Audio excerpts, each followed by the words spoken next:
Hello, gorgeous silkworm. This is episode 008 of the How to Paint on Silk podcast with me, Teena Hughes, from howtopaintonsilk.com. Welcome. Oh, before I forget, I would like to say hello and welcome to some new members and apologise for taking a bit of time to finally get around to doing this. My fractured shoulder is now up to week 16 and it has totally changed the way I live my daily life, so apologies for not being on top of things. It doesn't mean I'm not thinking about you all, because I am, and I'm sending you all giant hugs across the planet wherever you are. Thanks ever so much for hanging in there. I absolutely, totally appreciate you. And if you'd like to send me any kind of message, I would absolutely love that. Really. Please send me a message, send me photos of what you've been working on. And now, here are a couple of names for the new subscribers. Melissa, Marguerite, Cheryl, Joanne, Carol, and hello to all the other gorgeous silkworms who did not provide their first name, just their email name. Welcome to you all. Woohoo! Okay, ready? Today I'd like to share something new with you. An audio version of my August newsletter. This is very exciting and I do hope you enjoy listening to it.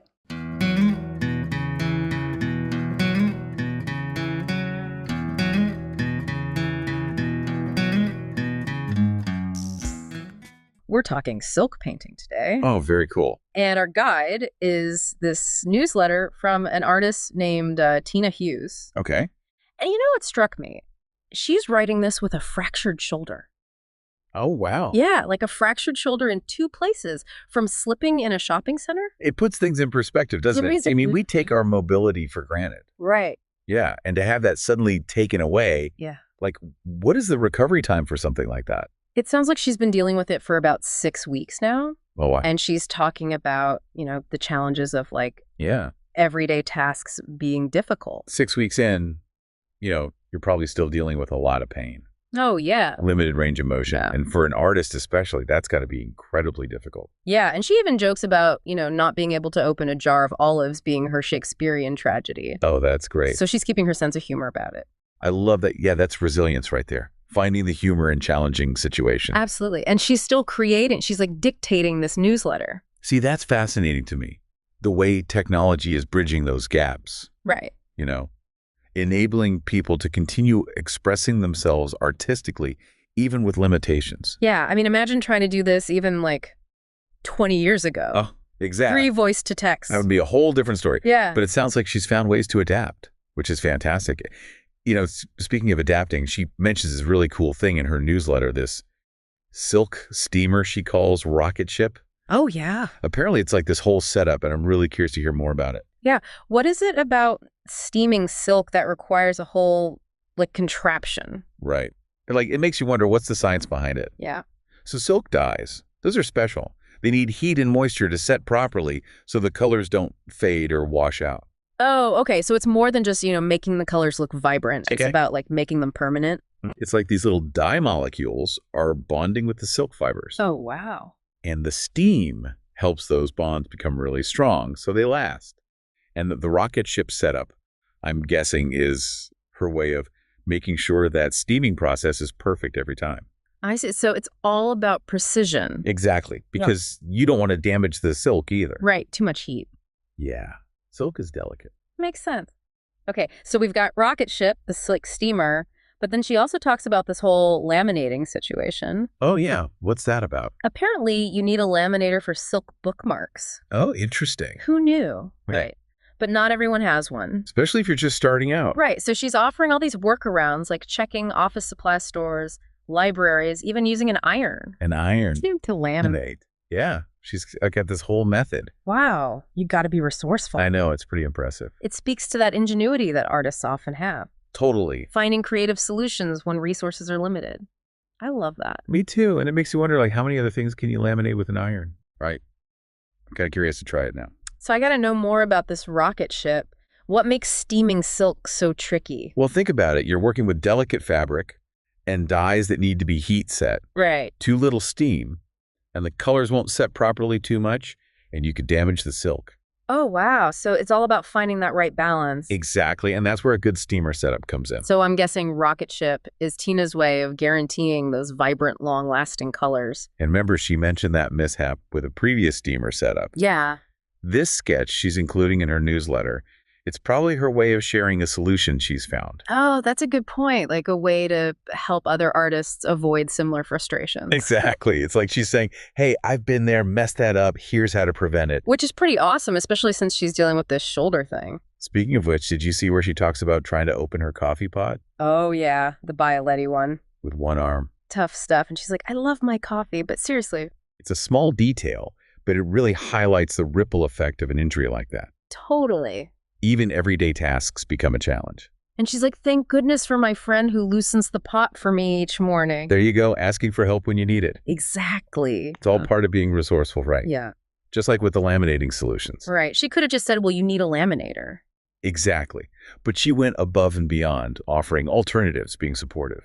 Which is so important, especially in a field like art where, people are often figuring things out as they go. Absolutely. And sharing that knowledge can make all the difference. For sure. So she clearly loves to share and teach. But what about her own silk painting style? Like, are there any techniques she's known for? She doesn't delve into specifics about her style in this newsletter. Okay. But she does mention something intriguing in her latest podcast episode. Oh, yeah. She's been experimenting with adding color to resisted outliner. Resisted outliner. Now that sounds familiar. What is that again? It's like a resist that creates lines and patterns on silk. Right, like outlining a drawing. Exactly. It acts as a barrier so the dyes don't bleed together. Okay. And she's adding color to that. Yeah, which is really interesting. So it's like another layer of detail. Precisely. You could create some really intricate effects with that technique. Wow. It makes you wonder if this experimentation is related to her injury in any way. Oh, how so? Well, maybe she's exploring techniques that require less fine motor control while she's recovering. Oh, that's an interesting thought. Or maybe it sparked a new wave of creative problem solving. Right, because sometimes limitations can actually lead to breakthroughs. Absolutely. Yeah. I like that saying, art is born of constraint. Ooh, I like that one. When we have too much freedom, we can get lost.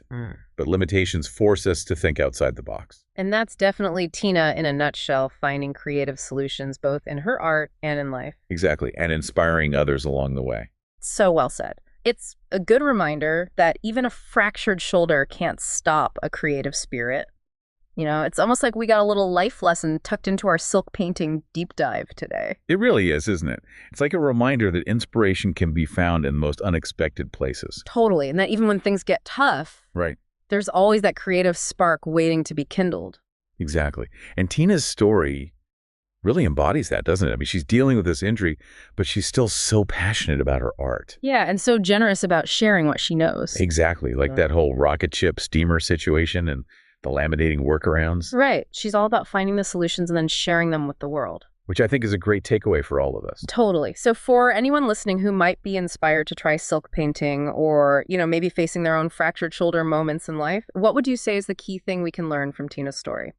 That's a good question. I think it's about embracing that rocket ship mentality. Life throws curveballs sometimes, literally.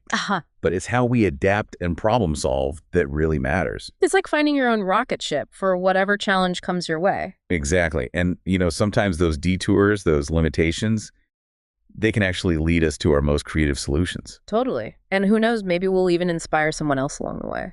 Absolutely. So keep experimenting, keep sharing, and never underestimate the power of a little rocket ship ingenuity. Beautifully said. That's our deep dive into silk painting resilience and the amazing Teena Hughes. Until next time, keep those creative sparks flying.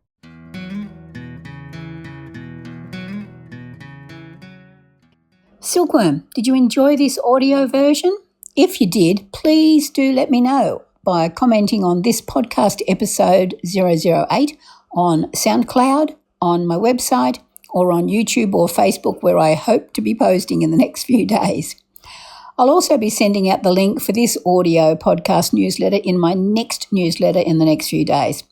I look forward to hearing from you soon, and I'd love to see photos of what you're up to. Okie dokie, ciao ciao for now. This has been, and still is, Teena Hughes from howtopaintonsilk.com. See you in the next podcast. Bye-bye.